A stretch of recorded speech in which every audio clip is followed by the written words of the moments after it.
Mga kaibigan, Gilas Pilipinas, tinalo pa po pala ang ilang mga European team sa FIBA updated rankings po. Nasa pang number 10 po tayo at nasa baba natin ang Dominican Republic, Italy, Mexico, Cameroon, Finland at Lebanon. At Coach Tim Con mas magpipik po ng maayos na mga player sa susunod na torneo ng Gilas Pilipinas. And bago natin yan ipagpatuloy mga kaibigan ko, palike and subscribe po muna and pahit na rin po ng notification bell. Maraming salamat po mga kaibigan. Kahit hindi tayo nakapasok sa finals at hindi tayo nakakuha ng slot dito sa Paris Olympics, ay napakaganda ng ating mga achievement Bukod po sa tinalo natin ng Latvia, ay nasa pang number 10 ngayon. Updated FIBA rankings po yan ang Gilas Pilipinas natin. Ibig sabihin po nito, mas malaki yung chance natin sa mga susunod na torneo at nakakalamang po tayo sa ilang mga European team.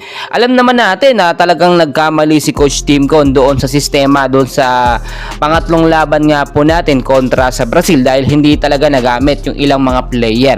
Pinag-uusapan din po na eto nga pong si Kevin Kiembao hindi po ginamit ni Coach Tim Con. Doon nabigyan ng minuto pero talagang napaka-limited lamang pero doon sa strong group athlete ng Pilipinas ay gamit na gamit at mahaba po ang playing time nitong si Kevin Kiembao.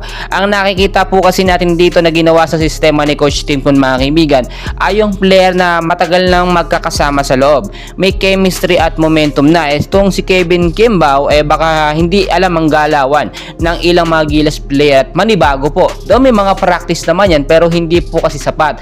Kapag mga intense at crucial game na po talaga, si Coach Tim Con hindi po yan nagpapasok ng player na baguhan lamang sa Gilas Pilipinas. Alam naman natin itong si Kiembao matagal na naglalaro pero hindi sapat yung experience niya kasama ng mga Gilas player.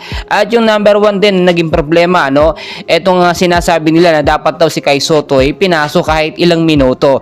Well mga kaibigan, hindi po nag-take ng risk etong si Coach Tim Con na ipasok si Kai Sotto, which is kapag mas lalo pang napasama o na trigger pa yung kanyang rib injury, baka mas lalong hindi makapaglaro po si Kai Sotto. So nakukuha nyo po yung point ko at point ni Coach Tim Con na etong si Kai Sotto nire-reserva sana sa finals nga po kung sakaling nanalo tayo kontra sa Brazil. Pero malaking panghihinayang din kay Coach Tim Con na nung first quarter po ay 10 ang kalamangan natin sa Brazil. Hindi po yun naagapan hindi po yun na-maintain ng Gilas Pilipinas. At hanggang ngayon, si Justin Brownlee medyo may pagsisisi pa rin po dahil syempre bilang naturalized player ng Gilas Pilipinas at nakapagbigay ng gintong medalya sa ating bansang Pilipinas, si Brownlee talagang minsan sinisisi pa rin niya yung kanyang sarili na kung inayos lamang at nagkaroon ng magandang sistema, rotasyon ng mga player po doon sa laban nga po sa kontra sa Brazil, especially yung sa second half, baka nanalo pa tayo at nakapasok sa finals.